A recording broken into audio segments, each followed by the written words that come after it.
Greetings from New Zealand. Today is the 8th of February 2018, and I'm continuing on the Debunking the Myths About Childbirth series that I've been on for the past 3 weeks. It's felt really good because when I got involved in birth in the early 1970s, I was part of the change that was occurring in the United States around birth. My first birth in 1970 was full of standards of care like being shaved, given an enema, not being allowed to eat or drink, not being allowed to get out of bed, having an episiotomy, that was standard, lying on a delivery table, and my baby delivered by forceps, and then she was removed to a nursery. I stayed in the hospital for 7 days. She was given formula or sugar water. Breastfeeding wasn't encouraged. By the time I gave birth last in 1982, everything had changed.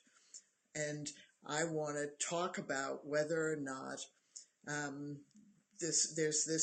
what about episiotomies? Do women naturally stretch? Is that true? Are episiotomies necessary, or are they one of those interventions that natural birth advocates consider to be unnecessary and imposed on people? I have some ability to think about this because of my personal experience and also the fact that I spent years and years in third world countries, not involved with birth, but you hear about things, you know about things, and if you've paid attention to the news, you also know that there are things that are called vaginal fistulas that occur with many young women in North African countries. And some of that, without a doubt, is due to the fact that there is female circumcision still going on and that women have babies when they're quite young. But we have to take a look at whether women actually just do stretch naturally, and that if you slow the process of second stage down and then apply hot packs to a woman and allow her not to actively push, but to just slowly let the baby out, that she'll stretch. And I wondered about that because I had an episiotomy with my first baby. It was in fact what was called double episiotomy. So I was cut down the middle and I was cut to the right side, and then I was stitched up. And it was painful for me to have intimacy after that for many, many years. And when I gave birth to my son in 1982, I didn't have an episiotomy. So I've wondered about that. It's been one of these issues, along with many other, that I wonder what's the truth. So this is what I've learned about it. Women do not stretch naturally. If they've had babies before, they will stretch naturally. And that somewhat depends on whether the next baby is bigger or smaller, the head, not the weight of the baby. It's the size of the head. I've also seen videos, because I have been involved in birth for 45 years, where babies have been retarded on the perineum. Women have been told not to push and ease the baby out. And 2 of those babies died because the second stage went on and on and on. And what I've learned over the years, because you have to ask people questions, what's happening to a baby during second stage? And what's happening to that baby during second stage is that when babies are inside of us, they have a very unique type of blood. And that blood carries more oxygen than we do as adults. It's called fetal hemoglobin. Now, I've never taken anatomy and physiology, but I pick up trivia and I ask questions because you need to be inquisitive when things are happening around you. So in utero, a baby has this fetal hemoglobin. It carries 2 oxygen molecules on every hemoglobin blood cell. But during the second stage, after the cervix is opened and the baby is coming down through the vagina, for some reason and somehow, that blood changes to an adult hemoglobin. In other words, the second molecule of oxygen is shed off of the hemoglobin or something like that. Now the placenta is still feeding the baby, theoretically, as long as the placenta is functioning well and the cord is not obstructed. So the baby is getting its oxygen through that channel.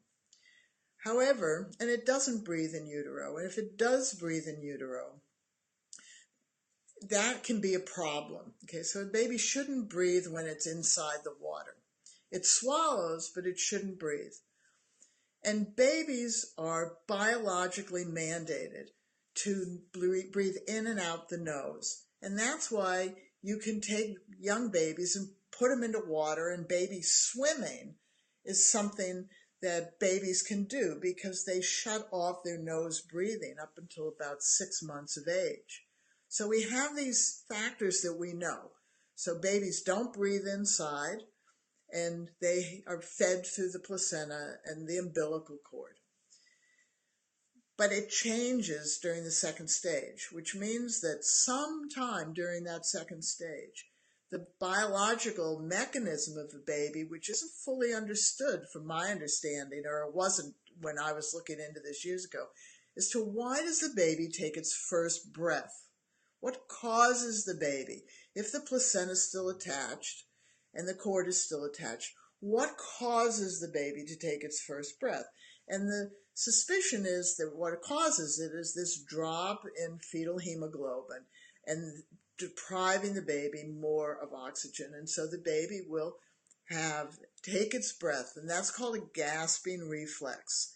And if it occurs in utero and there is baby poop in there and it gasps in the mouth, or it gasps in the nose, then the fact is that baby then can be compromised because it can get fluid in its lungs or baby poop in its lungs, which can lead to pneumonia. So if you retard a baby on the perineum, then that baby might be wanting to breathe because it's trying to be born. So retarding a baby so that a woman can stretch is basically potentially compromising the baby's wellness for the soft tissue of a woman's vagina. And this is why Birthing Better Families, part of the Birthing Better Skills, was a strong focus on doing internal work for 5 minutes a day in the last 8 weeks of pregnancy. Birthing Better Skills developed in the early 70s prior to this idea of perineal massage, which is merely stretching the small amount of tissue between the vajayjay and the rectum. The internal work focuses on getting all of the tissue on the inside of the walls of the vajayjay, all the way back to the tissue on each side of the tailbone and the tissue behind the rectum and on each side of the rectum, as well as that vajayjay ring. Because you have an object like that, the size of a grapefruit, it is not the size of a watermelon. It's smaller than that, but a grapefruit's pretty big, is coming out of you. And if you have tight vajayjay tissue, that will hinder your baby's ability to come down through and out.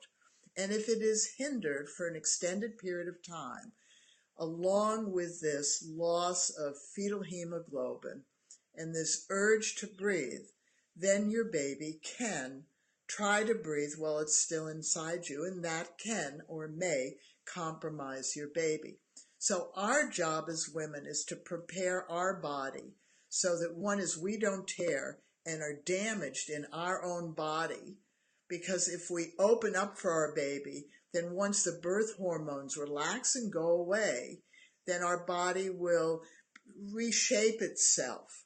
If we stretch and tear unnaturally, it's harder for us to heal that. And many women are left with incontinence, or they pee when they cough, or they have pain on intimacy. And severely, they end up with these fistulas, which is a hole between the vajayjay and the rectum. So when going back to the videos of seeing these delayed second stages and having these babies dead and some compromised, we have to ask ourselves, what are we doing? We can't compromise our babies for ourselves, and we don't want to compromise ourselves for our babies, although we will as mothers. So we have to learn the internal work. That has to be one of the skills that we do. And people say, well, how do you do it? Okay, well, mostly 80% of partners will do it on us because it's helpful if they do that. But if we do it on ourselves, then we have a big belly. Now, people will say, I can't reach, but yet they wipe themselves. So, yes, they can. But to make it simpler, you just put your big belly and rest it into the curve of one of your arms. And then we were made to have a thumb go that way, which means you work that side inside for 5 minutes a day for 8 weeks. And you work as far back as you can. And the ultra-Orthodox Jewish women who do this, and the Muslim women who do this, who are very shy, they do this and they say, knead it like bread dough. And they say for the first 2 weeks it hurts. And after that you could take a scrub brush in there and do it. Well, that's pretty blunt. But the fact is they're serious. They want to prepare down there. So they work the tissue between their thumb on the inside and the outside, and then they just work with their thumb. How do you do the other side? Think about it. Rest your belly over here. Your thumb goes that way, right? You don't try to do that. You go that way and work comfortably on the inside. Some women put one leg up on the stool. Some women do it sitting on the toilet. But 80% of the fathers will do it, and that's one of the resources in our Birthing Better, in our some of the online courses. It's not in all of them. It's an audio. So going back to whether women stretch, we can't compromise ourselves for our babies, and we can't compromise our babies for ourselves. So the natural birth movement, and I know that I sound like I'm very much against the natural birth movement. Of course I'm not.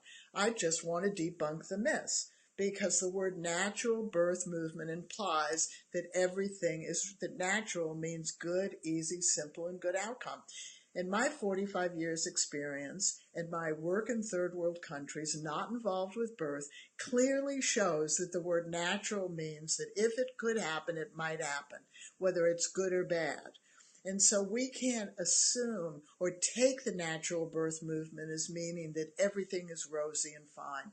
We have to be realistic, and that's why I'll do a series on the truths about childbirth, because we need to debunk the myths in order to get to the truths, in order to make sense of the concept that everyone who is pregnant, 100% of you are going to give birth, and all of you should become skilled to do that, whether you're going to have a non-laboring cesarean or birth home alone. You should be skilled to birth your baby, because your baby's going to require you to become a skilled parent.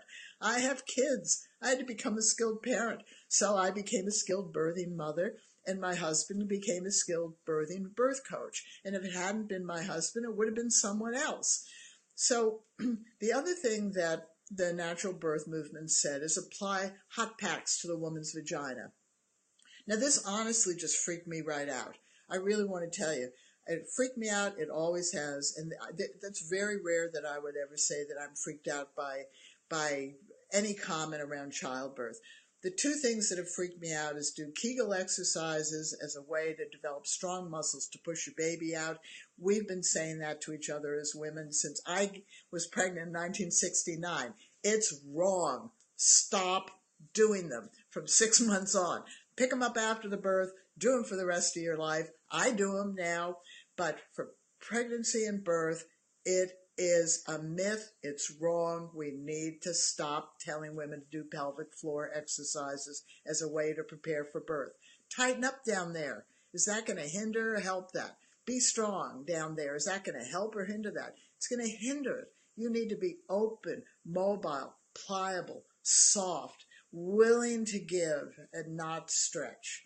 So the hot packs were used to bring heat to the vajayjay tissue down there. That is being applied to a baby's head. It's as simple as that. We can't do that. That's nuts. It's absolutely nuts. And I'm sorry to say that. It's nuts. We as women have to be willing to spend 5 minutes, 3 minutes, 2 minutes, 1 minute a day for 8 weeks. If you can't afford 1 minute or 5 minutes a day for 8 weeks, what kind of time do you have for your kid after it's born? So the myth of not having time, I've dealt with that. I'm working, I'm busy, I have kids.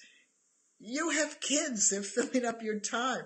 You're pregnant, that kid is going to fill up your time. If you do not have time to prepare your body for the birth of your baby, I don't know what to say. That's a societal message that we give each other. I'm busy. It's too expensive. I don't have time, right? That's a societal message. So we have to change that message, and you have to change that message too. We have to give time. For 16 weeks, from 24 weeks onward, we need to begin to learn skills to prepare our body for birth. And from 8 weeks to birth, we need to do the internal work to prepare down there. We need to make birth easier for ourselves. We need to make it less dangerous, and I don't mean death-defying less dangerous. If we have health issues, we don't want our health issues to become problems during the birth. If we're giving birth, we don't want our birth to cause our baby to have issues that might become problems. We have a large ability to be responsible for that. I don't have a political interest in birth, but I have passed on these skills and set up a charitable trust to put them into so that the proceeds go to the trust and not into my pocket, because families developed these skills and they were so impactful and they reduced so many problems and they made birth so much easier for us and our babies that I've committed 45 years of my life to this. What kind of insanity is that? Well, it's insanity because birth is real, and we have to get real about it. So we have to be able to reduce issues from becoming problems, which we can do by opening up and being mobile, and we have to learn how to cope with the natural occurring pain. So we have to be able to prevent the delays in first and second stage, which we can, and we have to be able to manage and cope with the natural occurring pain. And then we have to go a step further. For those people who have lots and lots of medical care, including non-laboring cesareans, we just need to treat giving birth as an activity that we're doing with our baby. And we want to have to love to be skilled to birth our baby, even if that means using breathing and relaxation skills under the way to the hospital while being prepped and during the surgery of our baby. We have to grow a societal expectation. And thanks for the thumbs up, whoever gave me that one. Thank you very much. So the myth today is that women do not stretch naturally. They'll stretch naturally if they've had several kids, they know that. But if it's your first baby, you won't necessarily. And you may tear. And you may tear with a subsequent baby as well, depending on how the baby presents or the size of the baby's head. We don't want a baby to be compromised, and we don't want to compromise ourselves. So we need to learn to do the internal work. That's important. We have solved the problem of the compromise of either restricting the second stage or the need for an episiotomy or the risk of tearing. So the episiotomies were developed because they said it's easier to sew up a straight line than tear. But you heal better if you tear normally. But it's really hard to heal down there because the reality is that you actually have a very moist, dark area down there. And down there takes time to heal. So it is better to prevent the problem in the first place. So remember, pass on the word. You can donate to our charitable trust through PayPal at info@birthingbetter.com. And remember, I told you the reason we're .com is there wasn't a .org when we went online in 2000, and PayPal doesn't really permit us to change email addresses. So we are a New Zealand charitable trust, and all proceeds from the sale of all of our online courses go back to the trust so that we can continue to grow a skilled birthing population. I've only got a few more myths to debunk, and then I'll start on the truths around childbirth. So see you later. Bye-bye.